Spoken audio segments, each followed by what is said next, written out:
Welcome to the North Star Podcast. I'm your host, Robert Jenkins. Today, I'm going to be talking with a good friend of mine, and as well as one of the key people in my life when it comes to maintaining my vehicle. His name is Jeff Gerlach, and he's the owner of Challenger Auto in Pasadena, Maryland. It's a great little shop. My wife and I actually discovered it probably about 7 or 8 years ago now. Yeah. I think it was about 7 or 8 years ago now. My wife came home and goes, "Hey, babe, there's this shop around the corner that I got my oil done at. You're going to love it. You're going to love the owner. He's a real straight shooter like you. And I was like, yeah, it's an auto shop, man. Yeah. I ain't going to love the owner. You know what I'm saying? I guarantee you I'm not going. Okay. So I'll take, because in a little backstory, we're new in this area. At the time, we had just moved up here. So we needed to get some things done to the vehicles. And I had seen the place because it was, like she said, it was not too far from the house we were living in at the time. You had a truck, right? Yeah, I used to have a truck. Yeah, that Toyota Tundra. Yeah. And so I take it over there, and I looked up. You got the Constitution on the wall and the Wounded Warrior deal, and I was like, okay, all right, see. And then he took some time to explain everything that was going on with the vehicle. A lot of times you go to these places, they're like, "Oh yeah, here you go. That'd be $75,000." You were like, "Hold on, wait." Jeff actually took the time to give me a detailed explanation of what was wrong with whatever I brought it in for. I thought that was cool. So long story short, we became friends over the years, but Challenger Auto, and this is not because Jeff's my friend, but this is the truth. That's the only place I take my vehicles. We had two vehicles that we had back in those days, 7, 8 years ago. They had high mileage on them. Jeff's shop, Challenger Auto, helped us maintain those vehicles and keep that and get that high mileage on them. Even though they were Toyotas, you still got to take care of them. And now we got two new vehicles, and like I said, that's bottom line. Challenger is the only place I'm gonna take my vehicles. Appreciate that. Yeah. Well, it's I appreciate you because I think from what I've seen, man, you're a man after my own heart. It's all about integrity. It's all about skills and doing a good job and standing behind your work and doing the best you can do. I don't like playing games with people, and I get the sense that you don't either. But so we're talking about business, entrepreneurship, and how integrity and all that stuff plays into it. But mainly, since this is the North Star Podcast, it's all about like freedom. Mm-hmm. So in this case, entrepreneurship is a key step or a key way to obtain various types of freedom. Yep. Being your own boss. Yep. Living the kind of life that you want to live, making some good money. There's a whole bunch of things that are tied into entrepreneurship. Yep. So that's kind of what I want to touch on today. So if you don't mind, man, introduce yourself, tell us a little bit about yourself, and then how did you start? Why did you start Challenger Auto? What and how did you do it? Yep. So my name's Jeff Gerlach. I'm the owner of Challenger Auto and Truck Service. It's just amazing how time flies because Robert and I have gotten to know each other and really our families. It's something that I talk about. Just the philosophy of my business is that we're going to have clients, and you start going back through your memories because there comes a point in your life where everything seems like it's 2 years. Yeah. And that was 2 years ago. That was like 8 years ago. And you're going, man, 8 years. And just the awesome thing about doing your own thing is there was a goal that we had, meaning the we as my wife and I, was to build a clientele of our liking. And there was I was told, well, that's really tough to do. Building a clientele of your liking is really tough to do nowadays. And the truth is, actually, it takes longer, but you build a stronger foundation for your business. Mm-hmm. Now, when you say a clientele of your liking, what do you mean exactly by that? So, and I do believe the majority of people, and I don't mean 51%, I believe 80% of people. Mm-hmm. I still believe that we're all good people. Mm-hmm. The problem in businesses is that everybody's been taken advantage of by somebody. Mm. So people start to get, especially in my trade, it's a very low trust factor trade. And sadly, it deserves it because what you just said, people taking the time to explain to somebody. Mm-hmm. and then letting them know even about pitfalls that, I've had conversations where I've said to people, listen, you're going to be moving away from here in a year. So when you go to another shop, if they try to tell you you need to do this, this, and this, well, you have your records. Don't forget what we spoke about, that this is time mileage based. You don't need it until this point. So clienteles of my liking are, morally driven people, people that believe in family. And that doesn't mean that we don't have, clients that are single, et cetera. Right. People that appreciate hard work, that appreciate people taking the time for them. And I think what happens is that we're losing a lot of that. So initially, people think, oh man, what's this? This is this guy's angle. He can't be this nice. Yeah. He can't be this sincere. Right. There's no way he could care that much. What he's got I can call this number at 3:00 nah, he ain't going to answer that phone call. Right. So people are a little untrusting because, how many times have we just had to get in touch with the phone company, and let's face it, you can't understand them. You can't get your problem remedied. You've been on the phone for 2 hours, and you just want your cell phone to work. Right. Yeah. So the expectation is, especially if there's a concern, oh man, this is going to take forever. I'm going to get kicked around 8 different places, and I'm not going to have an answer to my problem. Versus somebody saying, hey man, Robert, you know what? Well, like the shock on your car, the brand new shock failed. I can guarantee in this trade, there would have been a lot of hoopla over that. Well, that's the only option we have. We'll put the same thing on. The same thing's going to happen, instead of just saying, hey, here, Robert, we're going to put another one on for you. Now, we do have a bit of an issue here where there's only one manufacturer at the time. But then, go a little further, give another company a call, and hey, if you have another issue, we'll make you a shock. Right. Well, then what happens, the flip side of that is you say, you found a company, a good company that if we have another issue, we can get specifics, and they can, because they're not making that shock yet, that they can actually maybe make us one. Nobody's used to that. What we're used to being is denied, essentially. Right. There is no solution. Right. Sorry, good luck. Yeah. And your question about, what motivated me. Really, it was a belief that I could do it better. That was really the driving passion behind it, was that I can do it better than anywhere that I've worked at. And I had ideas, and I had a passion behind it. And, Challenger Auto, I worked for Challenger Auto for 6 years. And really for 2 years, the last 2 years before it became my wife and I's business, we were operating it, we were running it. And how that came about was that the original owner, who's a good friend of mine, he was admittedly done. The industry was changing. He didn't want any part of it anymore. And there was a moment in time where it looked like we were going to go out of business. And I went to my wife and I said, you know what? We have 2 choices. I start my own thing, or I've been here 4 years now, and I just take it over.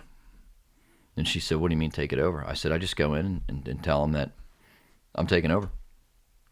You're going to have the dream job as an owner. You don't have to come in anymore.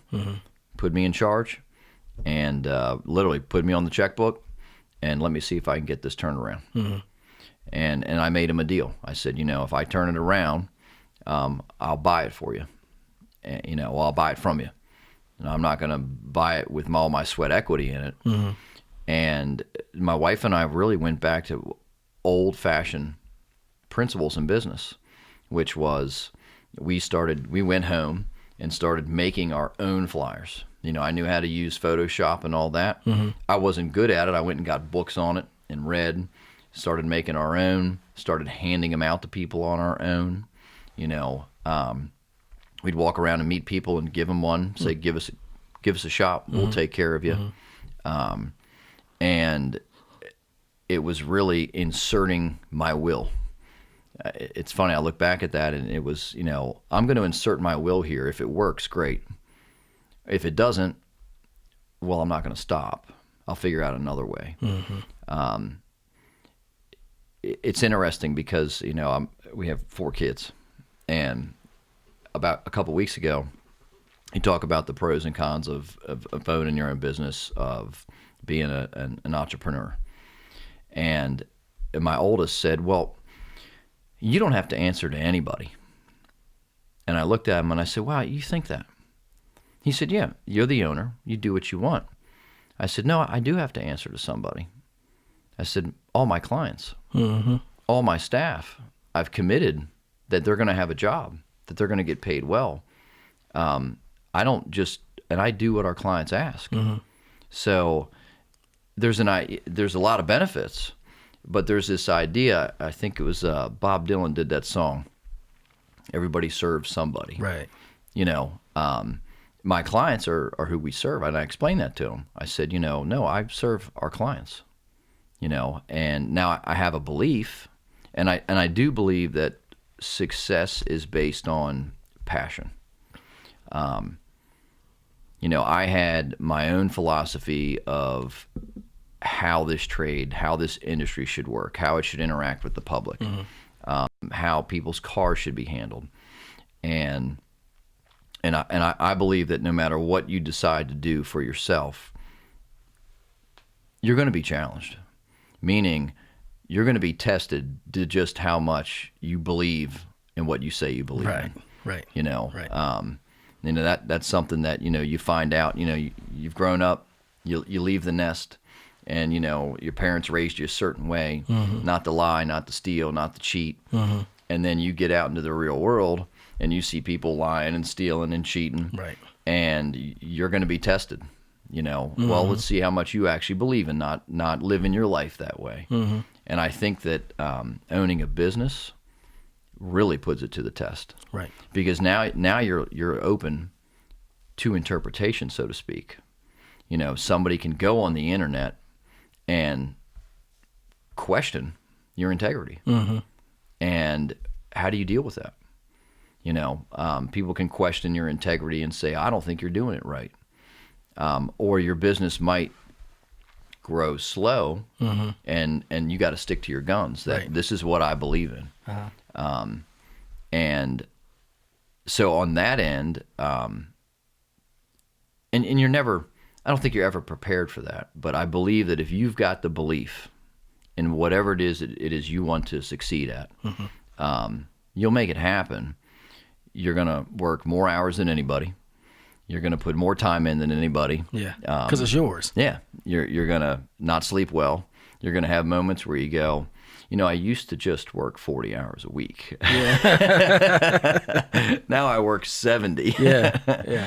But the reward is that, my opinion is that if it's morally set, if it's based in integrity, then at the end of the day, you get to look yourself in the mirror and know, against any consequence, against any judgment, I stuck to my guns and I did it right today. And what's funny is that's something that my father preached to me all the time growing up. No matter what, even if you're, and I remember when I decided to own a business, I went to him. And one of the things that he said, look, you're going to have days where everything goes wrong. Everything. And all you have at the end of that day is that you can just look yourself in the face and say, in the midst of anything and everything going wrong, I still stuck to my guns. Right.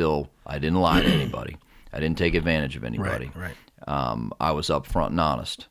And he said, I remember he said, that's what being a man is. Right. No matter what. And he said, and that's when you raise your family. When you're raising a child, in your relationship with your wife, is that, you're going to be tested.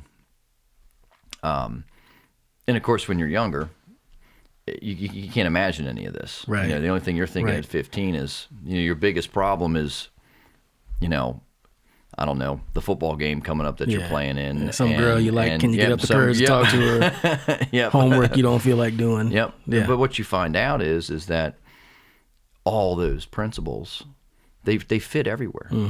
They really do. They fit in every aspect. They fit in your business. They fit in, I was coaching a little flag football team.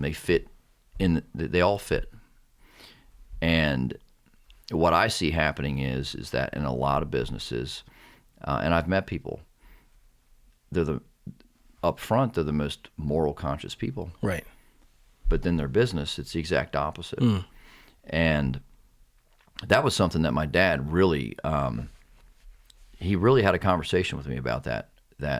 And I was 30, I think 30 or 31. And he said,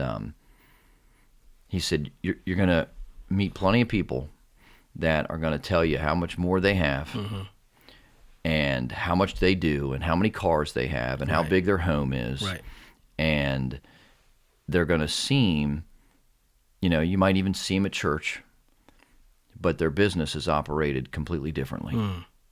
And he said, remember, your self-esteem is based on your ability to be your own man and do things correct. And yeah, people can debate, well, what's correct? Well, I don't care what anybody says. We know what's correct. Right. We live in a country where morals and all that are still taught. They're still there. We know what's right and wrong, but in building the clientele of your liking, I think it's like-minded people. And that doesn't mean politics. That doesn't mean anything along those lines. It's people that, and I think most people want to be, even though, like my industry, it's tough to tell somebody you need $900 at work on their car. Yeah. There's nothing. I will get anxious making that phone call. Right. I will say out loud, man, I don't want to tell Robert this is what's going on with his car. Right. But there's where the integrity comes in. If I don't tell you, and 2 weeks from now you're broke down, or something's wrong with your brakes, or something's wrong with a tire, well, I that's part of having integrity, is doing the hard part, telling somebody, yeah, you need to invest $900 in your car, or, hey, Robert, you know what? You've got 350,000 miles on it. I don't see that putting this money into it's going to be good for you. Yeah. And there's a lot of clients where I've told them that about their vehicles, that, and I know from working at other places, the shop would do the work. Right. And I wouldn't agree with it. I would, and I even voiced it at certain times, like, we shouldn't do this work on this car. This thing's falling apart here. Yeah. Or, it's just going to keep snowballing. Yeah. And it was purely driven on the money aspect. Right. We got to make money, and our job is to make money and fix this. I think that's a short-term outlook, though. Yeah. Because if I go to a business, right, and then like that scenario you just used where they tell me, you got a truck with 382,000 miles on it, but if we go ahead and spend $1,200 doing this, that'll fix it. And then you do that and fix it. Like I said, 2 weeks later, and it's gonna happen because it's high mileage, right? So a month later, 2 months later, whatever it is, something else goes wrong. It's $1,500. I don't know. People are attached to their vehicles. Sometimes an emotional bond there. That happens. Sometimes you're just looking at like, man, I don't want to buy a new car because that's money every month. But if you're making payments to fix something every month, is that any better than making a car payment on a new vehicle? I don't know. No, and so I actually, I have a math formula that I use with my own vehicles, and like my Chevy truck's a 1998 with 200,000+ miles on it. That's not bad for a 98. In 10 years, I've put $20,000 into it. Now, some people would say, and you're nuts. Well, a new 1-ton truck, I've got a 1-ton extended cab, full bed. A new 1-ton truck, I'm going to spend, depending on what I get, $60,000 to $80,000. And that truck, I'm still going to have to put tires on it, do brakes, Yep. do maintenance services, do tune-ups, shock struts when they wear out. There's all the oil changes, the 30,000, 60. I'm still going to have to put no matter what I own, I'm going to have to put that money into it. Right. On top of my car payment, my insurance coverage. So I do the math. My truck, 20 grand in 10 years. So that's 10 grand every 5 years. Well, I've saved somewhere between $40,000 and $50,000. From the price of getting a new truck. And then a used one, if I was to get something, 2 or 3 years old, I'm probably going to spend 50 grand. Still having to do all the same maintenance work. Yep. And that's what I talk to clients about with their cars. Some cars, there's humps to get over, and then once you get over them, you're free sailing for a while. But in my math formula so I'll do the math then, and if I divide it out over 12 months, and it's considerably less than a car payment, right? And then I'm going to keep my vehicle. If it's really close to a car payment, it's time for me to move on from the vehicle. And then, there is those vehicles where people are emotionally attached. But you have that conversation with them. Right. That way you have that understanding.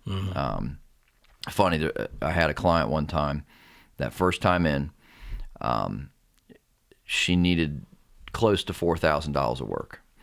And this was on a car that I would tell anybody, I can't let you put this amount of money into the car. So, we told her, well, I did. I said, ma'am, I have to tell you that with everything that's going on with the car, the age, the mileage, right. I just don't think this vehicle's worth the investment. She picked it up. I guess about 3 months later, she calls me. And she says, I want you to know that I had my car fixed. And she said, I spent, it was like $1,000 more. And I was really confused. I said, ma'am, I'm not sure why you're telling me this. She said, I will fix that car no matter what it cost, because that was a car my father gave to me. He passed away, and that's why. And I sat there and I said, well, I did say to her, I said, well, ma'am, if you would have explained that to me, I understand. I still have my first car. 15 years old, my dad and I bought my first car. It was a 70.5 Camaro. Big difference is you're an auto mechanic. You can fix your first car. Yep. So I do understand that. Yeah. And what I said to her was, I said, if you would have explained that to me, we could have talked more. But you actually spent $1,000 more because you didn't tell me. Right. Now, once again, at that point, it doesn't matter whether I agree or not with fixing the car. Right. I understand the emotional attachment to a vehicle. That's Americans for you. There's certain cars that we love. Right. We're gonna kind of like the old dog. You had the dog for 12 years, and the dog passed away, and the collar it's in your truck. Yeah. You have it there. You're not getting rid of it. Because there's an emotional attachment to it. I was gonna say that's not like my dog, man. I had her for about 12 years, and when she finally passes away, I'm gonna be like, well, I'll give you your burial. Dig a nice hole for you. Of course, she's not. I don't think she's a real dog, though. Little toy poodle. Now she's all right. She's better now that she's old. She doesn't give me as much stuff. I think in the climate that we're in today, in America, in this country, in many places all around the world, really, there's a kind of a bad mouthing of business owners. People that are bosses or whatever, owners of things, and but people are looking at it from the typically a socialistic perspective, or a rich versus poor class war type perspective. But I think that's only because they don't really realize what goes into owning a business. And you touched on it a minute ago when you said when you used to work for somebody, used to work 40 hours a week. You own a business now, you work 70 hours a week. Yep. That people I don't think they see that side of it. I don't think they see that side of it at all. I have a business too, a videography business, and it's the same thing where my business is not as large as yours because it's more of a side hustle at this point that I'm building into something. But even so, the stuff that you have to do behind the scenes, the responsibility you have to take, all the little hidden fees and taxes and stuff that pop up that you didn't know about, and now all of a sudden you have to pay. Like I said, just from my small business perspective, kind of like limited liability, little LLC type business, I can imagine what kind of headaches you must have owning an actual business with actual employees and a physical plant. Can you touch on some of that stuff that you feel comfortable talking about, sharing it with the audience to let them know business owners are actually, I think, heroic. And it's something that America was founded on, was small business owners. When I look back at all the founding fathers, they all had a business. Yep. They weren't career politicians. Yep. They did something to make their ends meet. Some cases it was slavery. That's a whole other issue. We can, we can talk about that at a later point. But the point I'm making here is these men had things that they were responsible for. They had businesses that they ran, like they were silversmiths and newspaper owners and farmers, various other professions, lawyers, whatever the case may be. In addition to being statesmen. Yep. You don't really see that much. That was a day where people forget Thomas Jefferson died broke. Flat broke. Yeah. There wasn't there was no career in politics. Yeah. It was for your passion of your country. Mm-hmm. And no, I agree. You hear a lot of stuff in the news. Well, these CEOs are they're getting by on their taxes. They're not having to pay as much. Mm-hmm. Now we're talking about businesses that are dwarf. They're monumentally huge. Mm-hmm. And there's a on that level, with these businesses where these owners are multi-millionaires, people don't understand in that size level of a business, those people don't take a paycheck. Their money comes from investments. So if people want their investments, those type size business owners, they want their investments hit that hard. Well, then you have to be willing as the individual then to have your 401k hit that hard. Hmm. That's those are your investments now. On the work side of it, it'd be neat to see a reality show that was done with the real reality of, a lot of reality shows are done with businesses. Right. And seeing the overhead. If you want to have a good staff, they need to be paid well. They need to have health benefits. Vision, dental, uniforms, you have the insurance policies. And, it's funny, a good tie-in is I remember I worked at a shop and I was probably 24, 25 years old. Mm-hmm. And we had a little break. And the oldest guy there that was a technician was probably in his 40s or 50s. Mm-hmm. And he was really complaining. And I think the shop's labor rate at that point was like $90 an hour. Mm-hmm. And I remember him complaining. He said, it's a joke how much this owner makes. And from my dad owning a business, I had some business knowledge. And I said, I remember I said, well, what do you mean? He goes, well, you figure he pays me X number of dollars an hour. And I don't know, maybe it was $18 an hour or something, $20 an hour. And he makes, $70 on every $90 he makes on me. Mm-hmm. And he goes, he is rolling in the money. And I said to him, man, that's not how that works. And he said, and I remember, he said, man, you're young, you don't know anything about this. I said, no, actually, I do.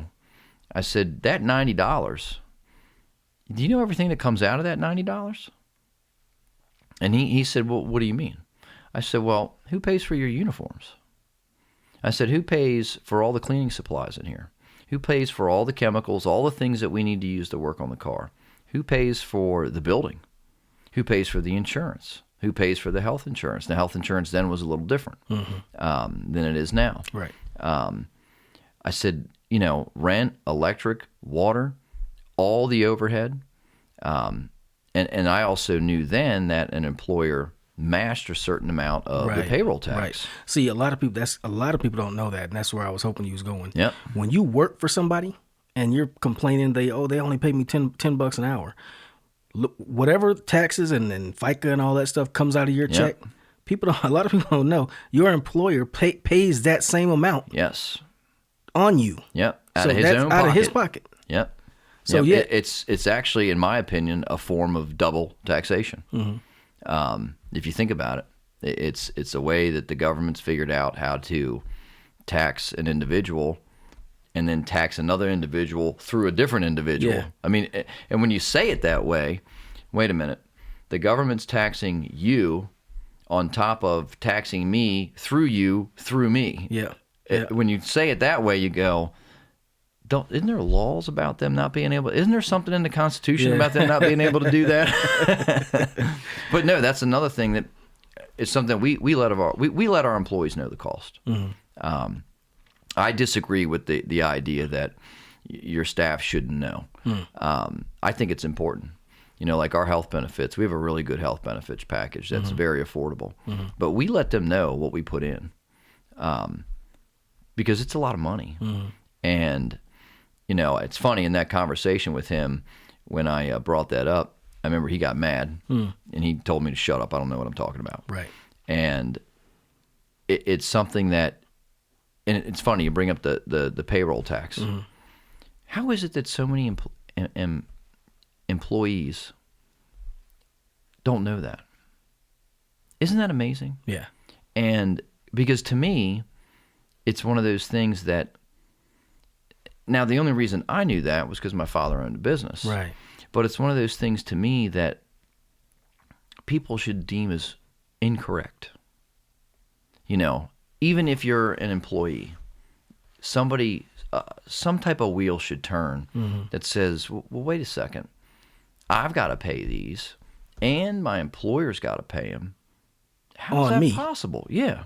Who came up with that idea? Yeah. There was a time where income taxes were unconstitutional. Yeah. Yeah, I do know.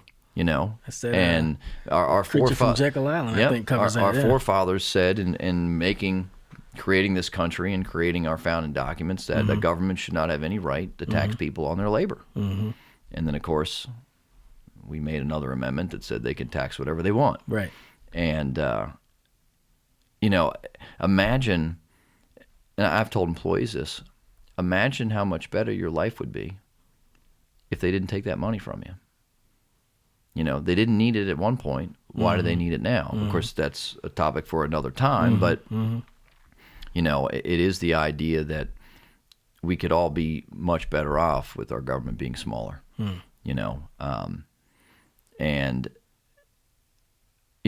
you get one person at a time thinking that way. Right. That's the goal. Right. One person. Right. Yeah. But yeah, the cost in doing business are amazing. We used to, you talk about government control. So my footprint in this huge country in terms of my business is very small. I mean, it is really unseen. So we used to wash all of our clients' cars. Right. And it was something that, we put in place that, I get it. Sets you apart. And I'm like the dentist. I know that I'm not on everybody's to-do list. Hey, let's go see Jeff. Yeah. Let's go give Jeff money for our car. Right. It's like the dentist. So I thought in my mind, it'd be great to come pick your car up, and looks great. And we shine the tires, made it look really good. And EPA walks in my door. Wow. Now somebody. I noticed that you had stopped doing that, but I didn't know why. Yep. So it's the EPA. The EPA came in my shop, and I didn't know what it was about. And I know that I do believe in our environment and taking care of it.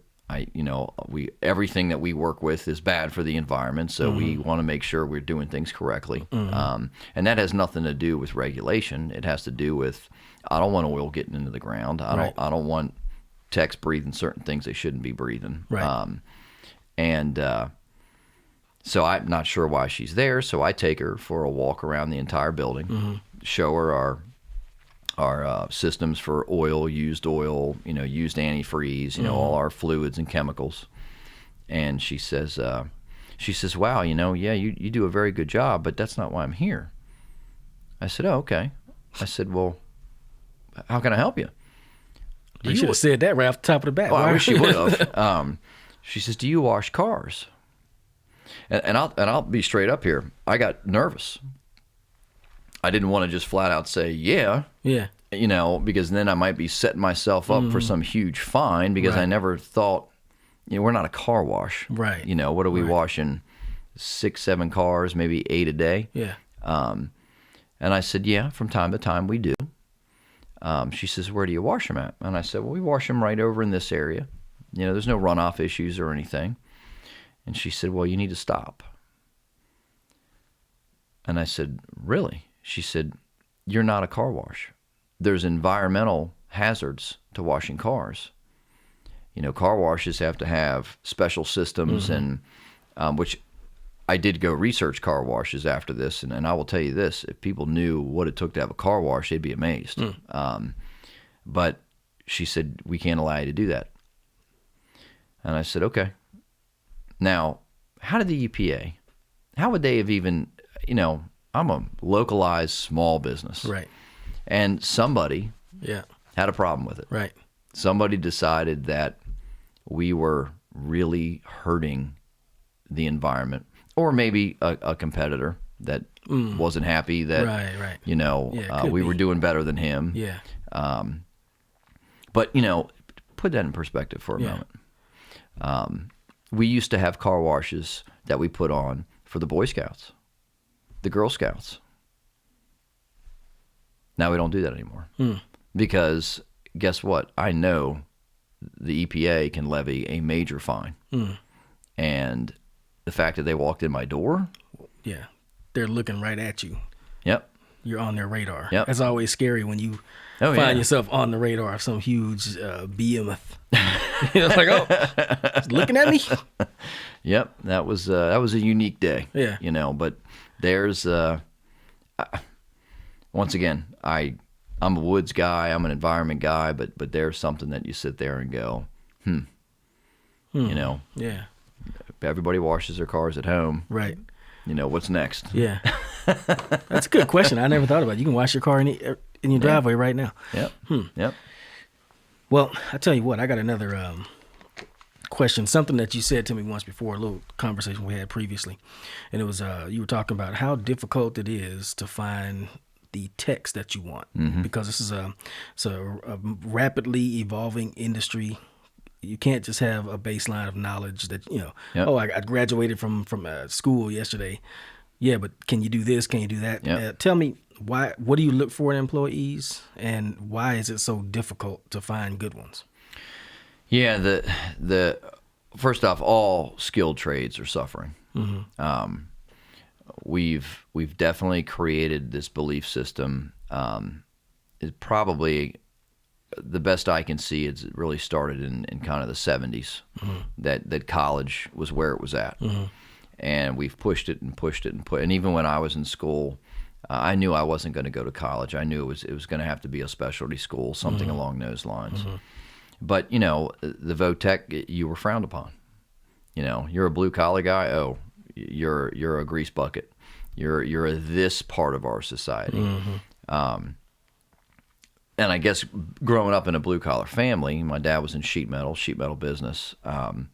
What amazed me about those guys is they had skill. You know, watching somebody weld, I'm like, that guy's got skill. Yeah. Just because maybe he had a big beard and his hair was a little long and he smoked Marlboros, didn't make him a lowlife. That guy had a skill, man. Right.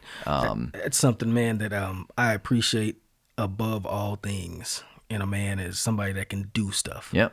That's something I admire the hell out of. Yep, I'm the same way. When you, and that's why it plays into almost everything in my life. That's why I like guns. That's part of the reason I like guns. That's part of the reason I like tools. I'm not a mechanic, but I can fix stuff. I'm pretty handy. Like my grandpa right there on the wall in his mechanic's outfit from the shop that he owned. Look at that. And so I think I get it from him. I don't know where, but all my grandfathers were mechanics. But that guy, my other grandfather on my father's side. But I think maybe that's where I inherited that love of, and not just men. When I say men, really I mean human. People that can do stuff. People that are useful. You know what I'm saying? It can't just be about, oh, I'm special because I'm this or I'm that. I don't care what you are. Can you do something? Yeah. You got to fix something. You got to make something. Can you cook good? Yeah. Tell a good joke? I don't care what you can do. You got a skill. Yeah. That's important. Go. I'm sorry. I agree. I agree 100%. It's kind of like the what a man was and what a man is now. Mm-hmm. And I'm not sure with our standards today. I'm not raising my boys. I'm raising them to be men. Right. You know. Right. To be able to do things, to have a skill. Mm-hmm. I mean, and you know what? I have 2 daughters, and the truth is, I'm raising them the same way. Same way. Yeah. You know. They're all getting involved with doing projects around the house because it's the same thing, that skill goes a long way. Mm-hmm. And the tough thing in my trade is that if you look at it what it was in 1985, 10 years later to 95, and then you look at what happens just on a yearly basis now, you know, a car didn't have a computer. Well, now a car might have 20 of them. Man. And, you know, and that's no longer, the trade used to be 80% your hands, 20% your brain. Mm-hmm. Now it's 80% your brain, 20% your hands. And if you're not in training consistently, you know, we have our guys in training all the time, you fall behind very quickly.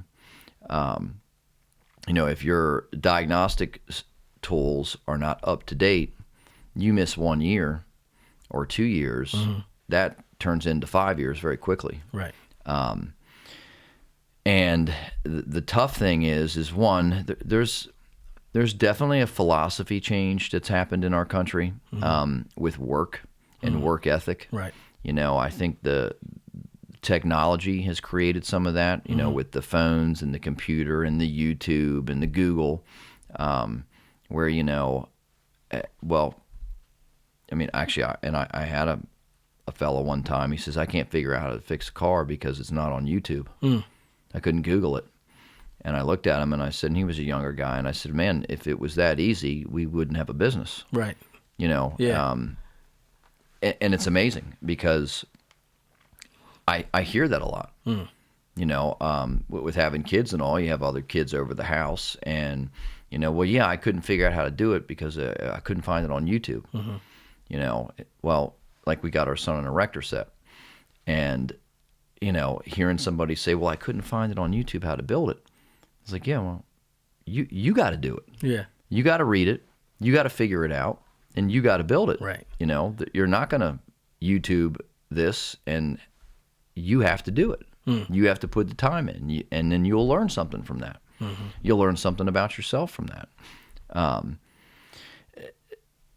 It's funny, we talk about the 40-hour work week, and, you know, could you imagine trying to build America now? What we did in 100 years on a 40-hour work week? No. You know, and I know there's a whole lot going on. I mean, I'm loosely saying that. You know, we had unions come up. Right. Were people being taken advantage of? Absolutely. Right. Absolutely. But there's been this change that we don't earn it. It's given to us. If I went to school, then I'm worth a whole lot of money, right, even though I haven't been in the industry. I've right, just gone to school for it. Yeah. And it's not just the automotive field. It's a lot of fields. Nothing really affects your ability to have a skill than getting in and getting your hands dirty. And that's in medicine. You know, that's in doing filmography and all that. You know, the schooling is so you have some mental knowledge of what it is. The theory. And then, and then you go put it to work. Right. And, you know, music is a great example. So you say theory. Music is a great example. You know, guitar, piano, you learn all the theory. You learn how to make scales. That doesn't mean you know how to play them. Right. And just because you know how to make them and what they are, if you haven't put those hands to work and getting your hands to play them on the guitar or play them on the piano, well, you got nothing. You just got a whole lot of theory, and you can't do anything with it. Yeah, and even deeper than that, if you got a whole lot of theory, and just because you start putting your hands on the guitar or the piano or whatever, and you can kind of play a tune here and there, you still haven't mastered it to Yep. where you can play it with feeling, Yep. put emotion into it, and make people buy it and like Yep. it. It's Well, so many layers. and that brings up it's so multifaceted. That brings up the phones, the computers, the instant gratification. That you're not going to be exceptional in a week. Right. And you're not special. I'm not special. I'm special to the people that love and care about me. But I'm just another worker bee. Yeah. You can read as much as you want, but if you don't go figure it out, get your hands in it over and over and over, and that's one of the biggest challenges that I see. Is I've had people come work for us that have had 10 years in the trade, and there's no pride. There's no, well, you were taught to do it that way? Well, that's wrong. Man, and you worked here, here, and here. And then there's no desire to learn to do it the right way. Well, that's more work. And, well, yeah, it is more work, but once you do it correctly, the more you do it, the less work it becomes. And it's a hard thing to overcome. And because essentially you're trying to, I actually took a class on hiring people and then training people. And what I heard in the class was, well, you have to understand that you've got to change all of that. And I sat there and thought, change all of it? Yeah, you got to show them that everything they learned and just their mental approach, they got to learn a new one in order to be successful. And I'm sitting here thinking about that, and I'm going, that wasn't a problem with me. I knew getting into this trade, it was no different than learning how to cut the grass, learning how to take a tree down correctly, learning how to work on the car with my dad, that there was an ethic to it. You had to, if you were on time, you were late, and you had to work hard, and sometimes you had to put in extra time.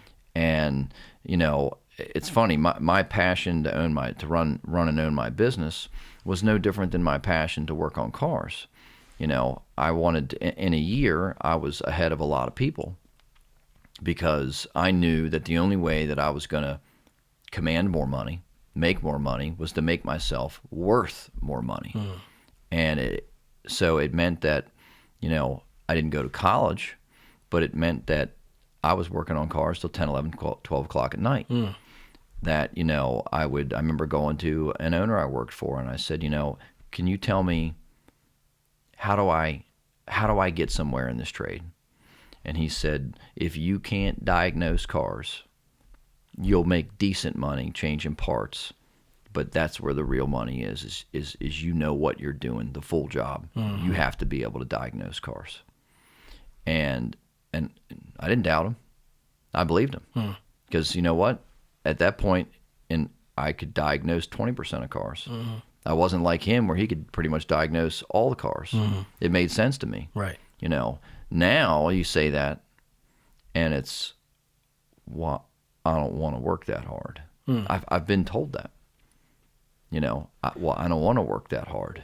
Wait a minute. An employee said something like that to you? A prospective employee? Yes. Why would you say that to I've had that said in interviews that, yeah, I'm just happy. I had a guy work for us for a short period of time, and he literally said, this is too much work. And this is a young guy. This is too much work. He's content just where he's at. And I'm real big on goals and setting goals and stuff we talk about with my staff. We have a yearly meeting where we go over goals, short term and long term. Or long term goals we take out to 10 years, and I ask my staff to write them down. And it's amazing because the newer workforce, ask them their goals. They're clueless. Well, do you want to get? You've been with that girl for 5 years. Do you want to get married? No. What, do you want to own a home? No. Well, what do you want to do? Make as much money as I can. And I mean, I literally had a guy say to me, do as little as possible and make as much as I possibly can. I don't think they understand. You're supposed to keep that kind of stuff to yourself. You're not actually supposed to voice that, especially to an employer. I'll tell you the truth. The flip side is I'm glad he said it to me, because I didn't hire him. Right. Because like, thank you. He would. Yeah. I mean, it was like, okay. And I did tell him that. I said, that's not a real good way to get a job. Yeah. Another guy told me, I always ask guys in interviews, because interviews are tough. The goal in an interview is to learn as much as a person as possible.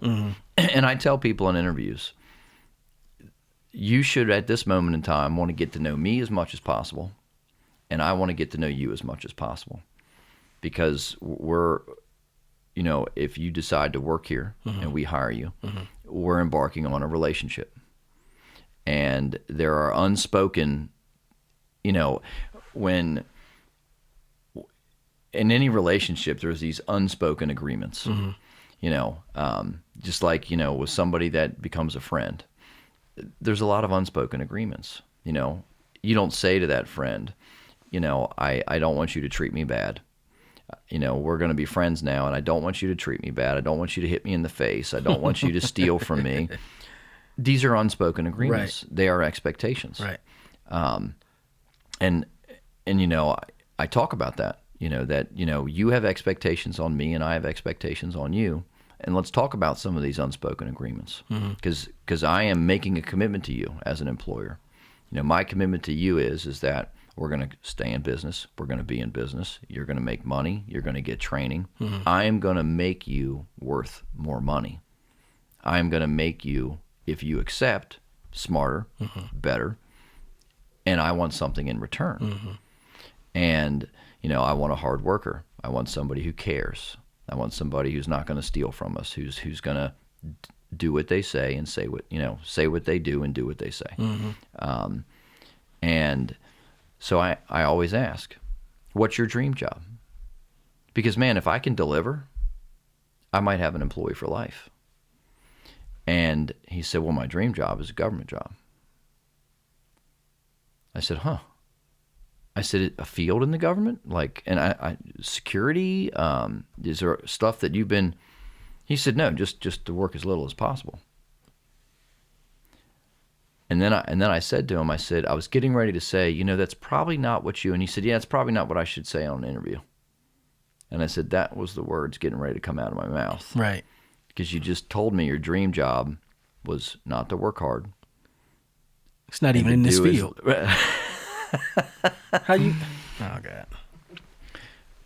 Why do I bring it up? Because I hear it a lot. Wow. And somebody could say, well, then maybe you have a good interview process. But that bothers me, because our society, what you were talking about, America was founded on hard work. I mean, let's face it, we didn't win the Revolutionary War because we were lazy. Yeah. I mean, on paper, we lose that war. Yeah. We're talking about farmers, and we're talking about, once again, a belief so strong and so passionate that it wins the day against all odds. Against the world's best military at the time. Yes. So we were founded on the principles of belief, hard work, commitment, and, getting dirty, getting to the meat and potatoes of things. And it is scary, because if we're losing those founding principles of determination, hard work, commitment, that's how you get ahead. And, well, what's going to happen with that whole generation of people? When a parent can go to school and just complain enough and get a passing grade, well, what good is that for the child? Right. Because then what happens is you get into the real world, and then you find out that there's no trophies for last place. There's no rewards. Matter of fact, if all you're going to be is a McDonald's employee, that's all you're going to be. And then what starts happening? We start hearing things like minimum wage needs to be a living wage. well, man, where are we going to be at in 20 years? Can you explain? That's an excellent point. Explain if why it is not possible to pay somebody, for example, $15 an hour if they work at a fast food restaurant. I don't think a lot of people understand that, because either the received wisdom, and it's not wisdom, the received nonsense is that, well, you should pay me a wage that I can make a living on, $15 an hour or something like that. But they don't understand that your wages are not based on the whim of the employer. Your wages are not like, oh, I just feel like paying you $5 an hour, or whatever minimum wage is. What is it, about $7 an hour or something like that? The minimum wage now? Oh, shoot. 10? Yeah. $10 an hour. Yeah. Oh, so I just pay you $10 because I feel like paying you $10 an hour. No, I pay you $10 an hour because that's based on how much business you bring in. Yep. And after I pay everything, can you explain that from an employer's perspective? Yeah, the living wage thing is an interesting thing there. So, and really, to be blunt, it comes down to you're worth what you're worth. Yeah. And so no, let's use a fast food restaurant for an example. They have burgers for 99 cents. They have meals for $5.99, $8, and then I saw a fast food restaurant starting people at $14 an hour. It's not full time. That's what people don't understand. You're not going to go get that job at full time because that business, to be successful, has to make X number of dollars. And remember, profit has become an ugly word. Right. And there's nothing wrong with the word profit, period. Profit is a great word. You should be able to own a business and to be profitable. Challenger Auto is not a nonprofit organization. Right. That's the whole point. The reason that you go into business for yourself is it's driven by a bunch of things. It's driven by a passion. It's driven by, I'm going to bust my rear end and I'm going to reap the rewards from it. So if, my business, the only way to really for me to talk about this is my business is that, here's our overhead. Here's what we have to make to break even. And then here's what we need to make to be profitable. So why is it so important for my business to be profitable? Well, profit is how I reinvest back into my business. It's how I get new equipment. It's how I pay for training. It's how I get new diagnostic equipment. It's how I stay in front of the 8 ball. Without profit, I'm stuck. I can't get new equipment. I can't get employees training. I can't get the latest and greatest software in order to diagnose a 2016 or a 2017 vehicle. I can't have nicer benefits for my clients. Right. Our shuttle service, our loaner cars. Right. I have to have profit in order to do those things. And if I have somebody working for me that I'm paying $100,000 a year, but I'm only being able to bill, 20 hours of labor on them a week. Well, at this point, it's simple math. If the shop, let's say our labor rate's $100 an hour, and I only bill 20 hours of labor on him a week, well, 20 hours at $100, there's your math. But look at what I'm paying him. Yeah. Well, and then I got to take out all my overhead. Well, I'm going to go out of business Quickly. very quickly. This idea with a living wage, and this is what I say to people in this debate. Well, okay, if that's the way you want it, then let's make it happen. So in order for everybody here to make $15 an hour and have a full-time job and have your health benefits, then that burger now needs to be, we sell 50 burgers a day. Well, that burger now needs to be, I'm making numbers up, I'm not doing the math, but a $10 burger. Yeah. Well, who's paying $10 for a burger? And the other flip side of this that nobody realizes is the monetary system adjusts. So if everybody starts making more money, Stuff then starts the costing cost, it has to happen that way. Yep. Now, it has to happen that way. And when our monetary system is based in nothing, it's a non-backed, fake monopoly money system, Right. then really everything's driven by inflation. But it's really simple numbers. And what amazes me is that our leaders, our elected leaders, are they just ignorant of that? Do they just not understand that? Yeah. Or are they just saying what people want to hear? To me, it's saying what people want to hear. I mean, since I can remember, we've been told lower taxes, lower taxes, lower taxes. But have we ever had lower taxes? I don't think so. Not that I know of, anyway. Yeah. That's a key point that you brought up. People just don't get that, and I would recommend the Creature from Jekyll Island. And there's probably simpler books on it. That's a big, thick tome, and it's actually easy reading. But I'm sure there's smaller books on the subject. But basically, it's inflation. So when wages rise without an increase in production at the same time, that's when you see inflation. I used to ask my grandma all the time, why is it that you tell me these wonderful stories about when you was a little girl? How is it that in 1936 a bag of flour costs, 50-pound bag of flour was $1? Why is it not $1 today? Yep. How was a brand new car? My dad, when he was in the military in the late 60s, early 70s, he said he bought and had built. He didn't buy it off the lot. They built it in Detroit. And at his specification, a Barracuda, and he said it was $4,000 or something like that. If you did that right now, that'd be $60,000 to do that. Yep. For a sports car, not even a real sports car. It's off the rack, so to speak. It's not even like a real race car. Well, the interesting thing about the flour is it should be that if we get better at something, prices the should costs go down. Go down. Yeah. And let's face it, computers, we're way for better. example. Yeah, we're way better at making flour now than we were 100 years ago. Yep. And what I find funny is that when I have these conversations with people, it's so simple, they get confused. Yeah. And I did too at first. I mean, when I started reading a book that like The Creature from Jekyll's Island, when I started, I remember asking because I have a question about someone I don't understand, I asked my dad. And I remember I asked him, I said, Dad, why is it if I put $100 in the bank today, 5 years from now, it's worth less? And his answer was, well, that's inflation. And I said, well, I don't understand.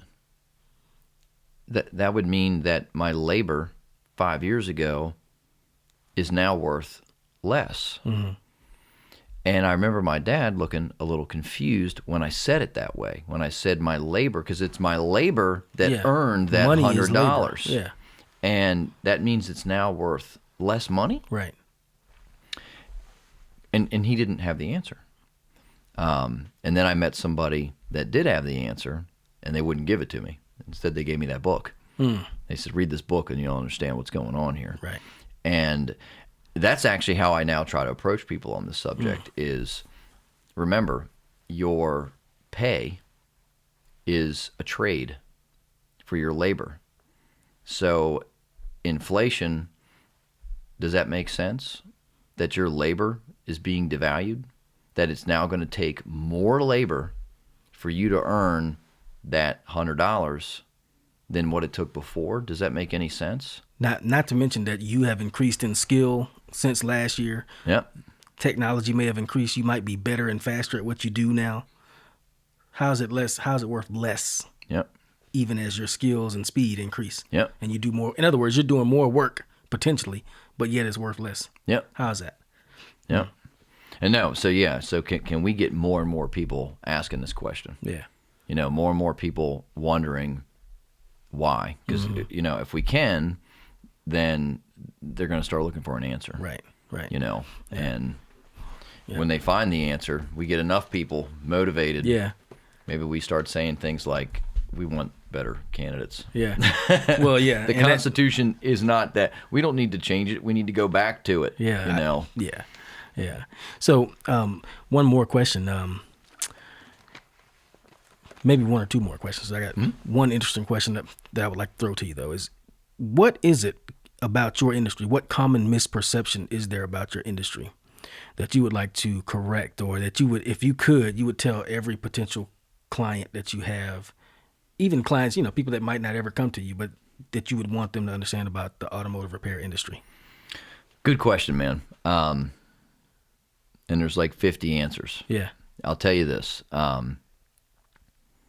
The idea that your car can be fixed in an hour. And we're a busy society. Mm-hmm. Not having your horse mm-hmm. is an inconvenience. Your car diagnosed from start to finish, and I don't mean on maintenance. Not an oil change. You're talking about if something's wrong with it. And even if you've got a 90,000 mile service, that's mm-hmm. something that can be done in a day. Mm-hmm. But you have a problem. Your car's running poorly. It's making noises. We have warning indicators on. The idea that, you just plug in and it tells you what's wrong. Mm-hmm. Man, I wish it was that easy. Because if it was that easy, everything would be less money, including the equipment. Yeah. There'd be a heck of a lot less training. Right. And that idea that, it's simple. A computer does it, and computers know everything, and they fix everything, mm-hmm. and that it can be done like that. Proper diagnosing, proper retesting mm-hmm. when it's repaired mm-hmm. takes time. It can't happen in an hour. I'm not saying it can't, but it takes a little bit of time. Right. That's a big misunderstanding in this trade, is that things done correctly take time. And just like a house built, look at how houses are built. They're thrown up now. My house is a 5-year-old home with tons of problems because it was built incorrectly. Mm-hmm. They built it on a short schedule. Mm. And a good, well-built home takes time. Right. Right. So any job done correctly takes time. Just like doing videography work and mm-hmm. making sure things are right, and sound and lighting and mm-hmm. all that. Sometimes mm-hmm. sometimes you have to reshoot because mm-hmm. something wasn't right. Mm-hmm. Good quality work takes time. Right. You can't right. have fast, cheap, and quality. Yeah. Is that saying you get what is it? Good, fast, and cheap. You can have any two. Yeah, and I got to tell you, nowadays in my trade, I'm not sure if you can have two. I don't know if you can have quality fast and fast. Well, I think you can have fast and cheap. Yeah. Doesn't mean it's fixed. Yeah. Yeah. That's a good question. Let me ask you this. So it's kind of related to that. I think you were explaining something to me one time, and I'm going to mess it all up here, and you correct me on it.